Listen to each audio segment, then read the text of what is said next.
Welcome to Eternal Freedom. So today we're going to explore relationships.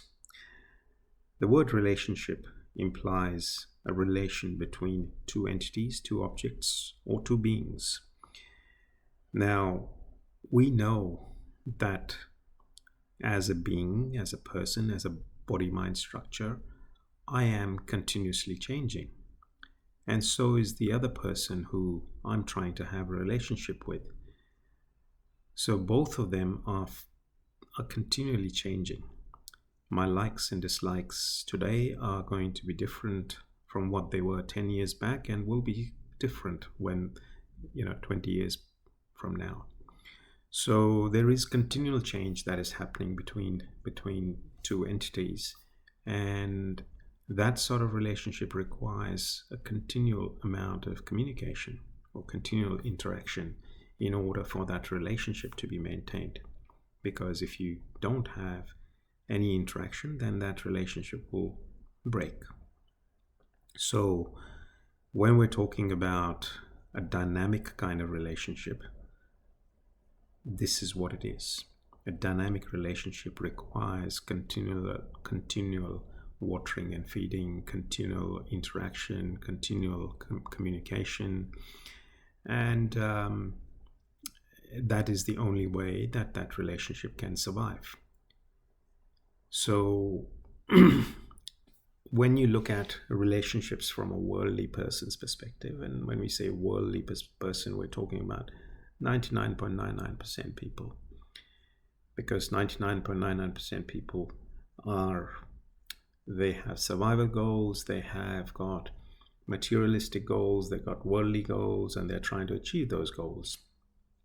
So what happens when you have a relationship with another being? The other being is also trying to achieve those goals. So clearly, at times, there's a conflict between those goals. When those goals are aligned, then friendships develop and the relationship flourishes. But at times, there will be conflict. And when there is conflict, then the only way to resolve that conflict is to negotiate. There are words in the past used like compromise or adjust, etc. So I'm not going to use that kind of language. So we're just going to say negotiate. If I want to go shopping and my spouse wants to go in a party, then somewhere we have to negotiate, and she puts forward her arguments, I put forward my argument, and eventually we arrive at potentially a middle ground. Maybe we go shopping for half an hour and then go to the party.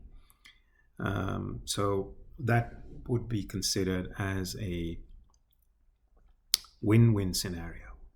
A win-lose scenario might be that I go shopping and she also comes with me, and then she's unhappy, and that would be a win-lose kind of scenario. Or a lose-win scenario would be the opposite of that, wherein I go with what she wants and then I'm unhappy. So normally worldly people tend to go after win-lose kind of scenarios. They want to win. In anything you do, you want to achieve your goals. You don't care about other person's goals. And that's true in a business context, and that's also true in a work or an external context. In a family context, though, it becomes a little bit complicated, because if you try to go with a win-lose kind of scenario and you're forever trying to win or trying to achieve your goals over your family's goals, then typically there will be problems. And potentially your partner might walk out on you or might decide not to stay with you, especially if they're getting nothing in that relationship or they're losing all the time out to your goals and your requirements, etc. So I would basically call that an unbalanced relationship. And it can flourish for a period of time, but but eventually in the long run it creates debt, it creates more problems, karmic debt, and it creates more problems and challenges. So whether it's a win-lose or a lose-win relationship, that I would call it as a unbalanced relationship. But there are some people who have evolved a bit more, and they have discovered the art of a win-win situation or win-win negotiation, and so they try to adopt that at home as well as work. And when they do that, what happens is that they're not only trying to, like in the previous example, trying to meet their own goals, but they also look at the goals of their spouse or their partner or the one they're related to. And so a compromise or an adjustment might be that, as we spoke earlier, that you might go shopping for about half an hour, and then you might go for a party for another half an hour or 1 hour. So that way both of you are happy, both of you have achieved your goals.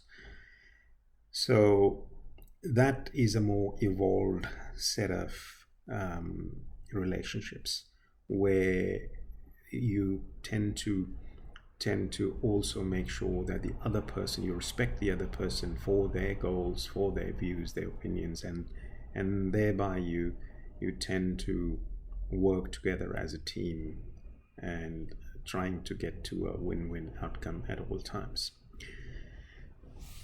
So this is what we call as still a worldly kind of affair, wherein two worldly people are actually working together to achieve those outcomes or goals.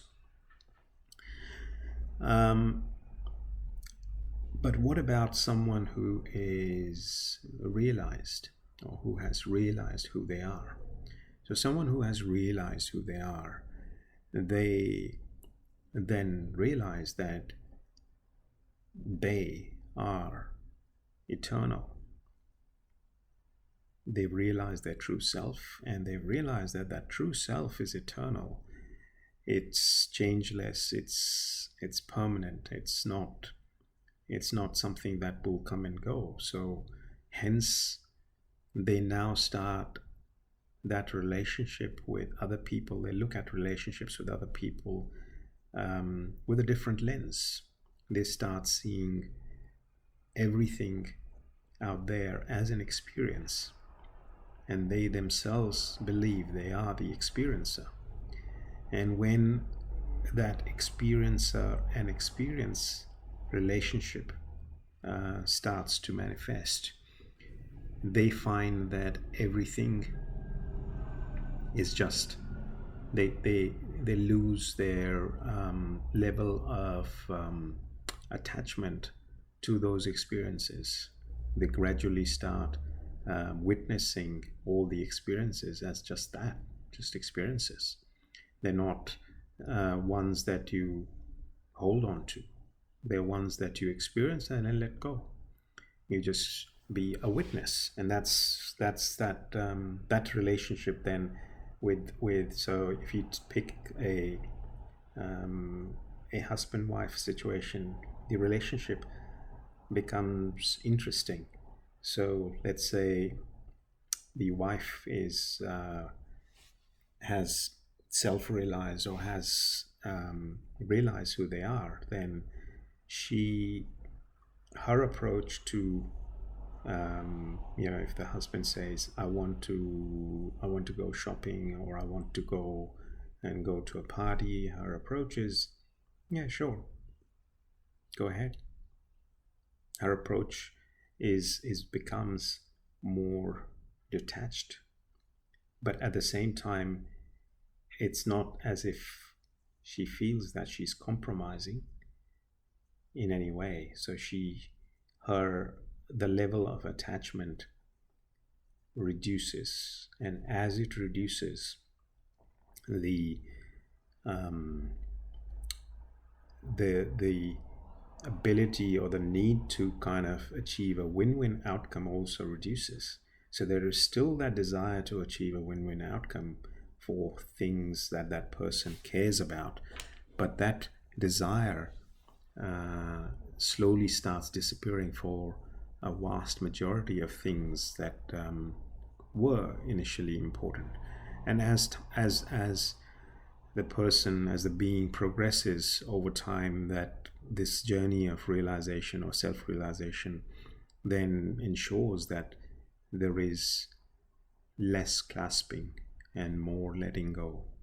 And the more the person lets go, then they become almost agnostic to whatever their partner wants. They become, in fact, if the partner says, well, let's just go and let's go bungee jumping, and they'll say, sure, why not? And they are interested in what is being done. So it's not like they have this attitude of they don't care. They do care, but they're not vested in whatever options are being put in front of them or whatever choices are being put in front of them.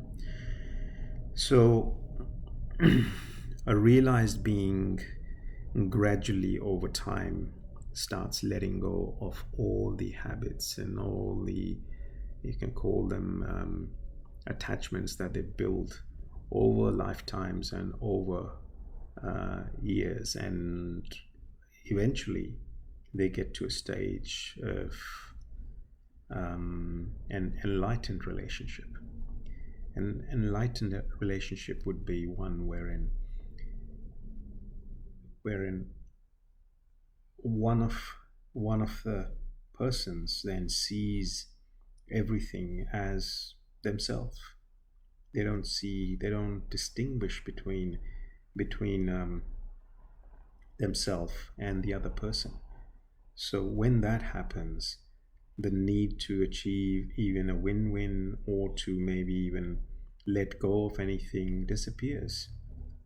When the left hand and the right hand are from the same person, there is no competition, there is no negotiation, there is no two, there is only one. And when there is only one, there is no relationship. The only relationship that exists then is that of love, of being, of presence. And that relationship of being and presence is one where, as you say, no more me and mine. It's just thee and thine. And then there is no I. There is nothing left. So that is a stage where the person disappears, the body-mind structure disappears, and the being is happy with any outcome. So in a marital situation or in a family situation, that being is completely agnostic to whatever is presented. The being is completely at peace with whatever comes, and the being embraces everything, accepts everything for what it is. So that is the pinnacle of relationships. Thank you for listening.